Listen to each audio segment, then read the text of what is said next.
বাংলাদেশ আর জিম্বাবুয়ের দ্বিতীয় টেস্টে বাংলাদেশ দলে আমি জানি না নাহিদ রানার কি কোনো ইনজুরি আছে কিনা, কিন্তু নাহিদ রানাকে খুবই প্রয়োজন ছিল। পাশাপাশি এই যে দল, এটা একদমই একটা ভঙ্গুর একটা দল। ওপেনিংয়ে মাহমুদুল হাসান জয় এবং সাদমান ইসলাম দুইজনই একই ক্যাটাগরির। আউট একজন হচ্ছে তো আরেকজন হয়ে যাচ্ছে। এক্ষেত্রে কিছু ভ্যারিয়েশন আনা দরকার। উঠতি কিছু প্লেয়ারদেরকে ব্যাকআপ রাখতে হবে। প্রত্যেকটা ম্যাচে তারা একটা ম্যাচও ভালো করতে পারছে না।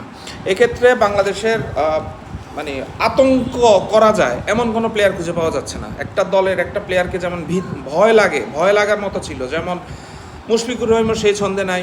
একসময় সাকিব আল হাসান ছিল বাংলাদেশ দলের একটা ক্লি প্লেয়ার, এরকম কোনো প্লেয়ার নাই। এক্ষেত্রে আমি মনে করি বাংলাদেশ আর জিম্বাবুয়ের যে দ্বিতীয় ম্যাচ, টেস্ট ম্যাচ, সেক্ষেত্রে বাংলাদেশকে অবশ্যই মাইন্ডসেট ঠিক রাখতে হবে এবং এই সেশন বাই সেশন খেলতে হবে। প্রত্যেকটা বল তার ম্যারিট অনুযায়ী খেলতে হবে। এখানে কোনো তাড়াহুড়ো নেই, রেজাল্ট আসবেই। এখনকার টেস্ট ম্যাচ প্রত্যেকটা ম্যাচেই রেজাল্ট আসে। এখন কোনো ম্যাচ রেজাল্ট ছাড়া ওয়ার্ল্ড ক্রিকেটে থাকে না বললেই চলে। কারণ এখন বাসবল যে থিওরি, যদিও আমাদের দেশে এগুলো প্র্যাকটিস হচ্ছে না, তারপরও এখন আর আগের মতো সেই 30 ওভারে 60 রান এরকম হচ্ছে না।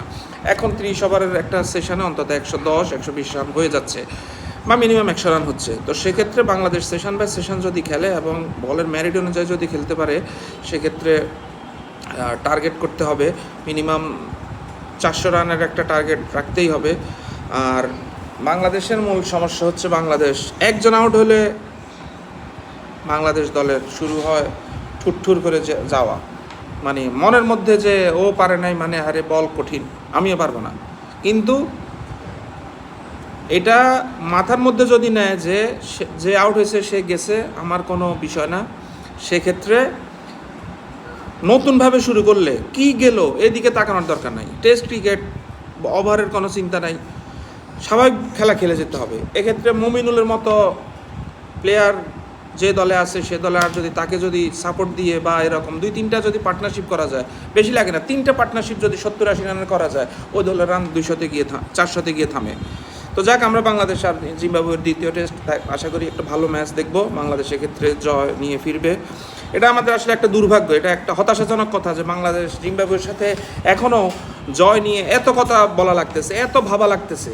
বাংলাদেশ জিম্বাবুকে বলে কয়ে হারানোর মতো সক্ষমতা অর্জন করা উচিত ছিল এই সময়ে। তারপরে যাক, আমাদের যেহেতু সীমিত এই সামর্থ্য, সেটা নিয়ে আমাদের চেষ্টা করে যেতে হবে। শুভকামনা রইল টিম বাংলাদেশের প্রতি।